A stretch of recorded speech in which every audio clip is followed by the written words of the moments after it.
We stayed in a stone house that is cold and damp at night, but they were so kind to get us a big fluffy blanket. We struggled to stay on top of the little tiny single bed for both of us, but we were so thankful for the big fluffy blanket we had to tuck over us. We could see our breath. It was cold enough and always damp because the rain kept our socks wet and our clothing wet until we had nothing that was dry to wear. We were thankful for the plastic tub that we bought in Kigali. We could heat up the rainwater and use it as our bathtub. Also, in our tiny little bedroom, we could drape over us in that bathtub a sheet and breathe in the vapor of the eucalyptus for our lungs. For until we had a projector, we used felts to tell Bible stories and doctrines.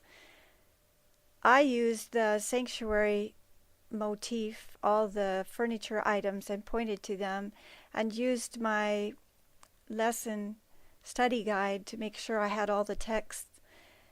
I really missed using the laptop and the projector. The floor in the sanctuary area was cold and muddy.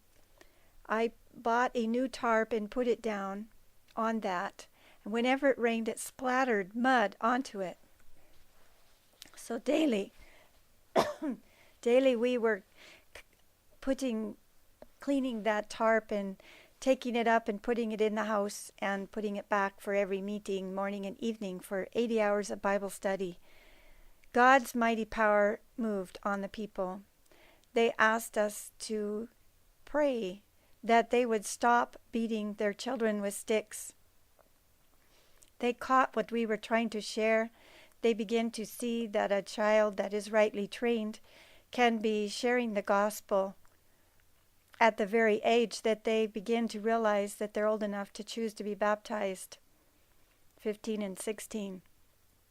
They were totally amazed that Jenny could teach them about the 2300-day prophecy and all the other prophecies from the Bible, and teach them about Daniel and Revelation and all the doctrines. For they felt that children had no ability to capture such things in their minds until they were 15 and 16, and then finally they were old enough to be baptized.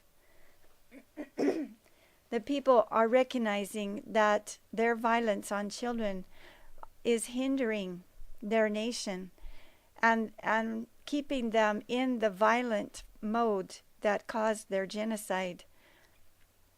They were asking for prayer to change their ages, years, hundreds of years of habits in training children by beating on them. They beat them if they don't come to school. They beat them if they're not exactly in line just right at school. They beat them if they don't get their lesson right. They beat them if they're sick. Pray for them. They need to see that it's a gentle way you shape a child to grow up to be the strong tree he needs to be, not by beating him down. They were amazed at our love for each other, and they were amazed how we worked together to share the gospel. They were shocked that we loved to look at the flowers, the animals, and the birds. Then they cried out to us to pray for them to be changing so that they could be loving. There was a terrible domestic fight in the home that we were staying in. The man and wife were only really living together, not officially married. But the sounds of the beating on their flesh and the throwing of bodies against the wall, we feared that one would kill the other. We cried out to the pastor, please come quick and separate them before there's a death in this house. It will terribly hinder the whole evangelistic series. You have to stop them fast. He separated them and locked one of them up, and it was quiet for a while until they started shouting at each other through the bedroom window.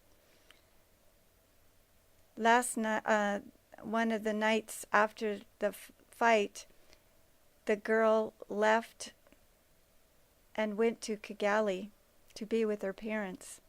Then she called by telephone. They made so much noise over the public telephone. It's amazing how they bring the telephone to your house and you make your call and then they put it on speakerphone so you can hear everything. It's so loud and quite an experience. And people stand around to listen to this phone call. He made so much noise. The husband made so much noise about things even past midnight. His mother was 78 years old and she was grieving and asking for more prayers because this was her only living child left out of several.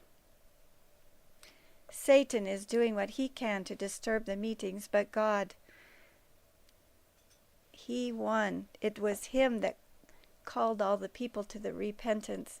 He was the one who called them to meeting. They were walking by and looking at the meeting place, carrying bags of potatoes and produce, then became interested, stopped and listened to the program before continuing on with their project of carrying their food out to market.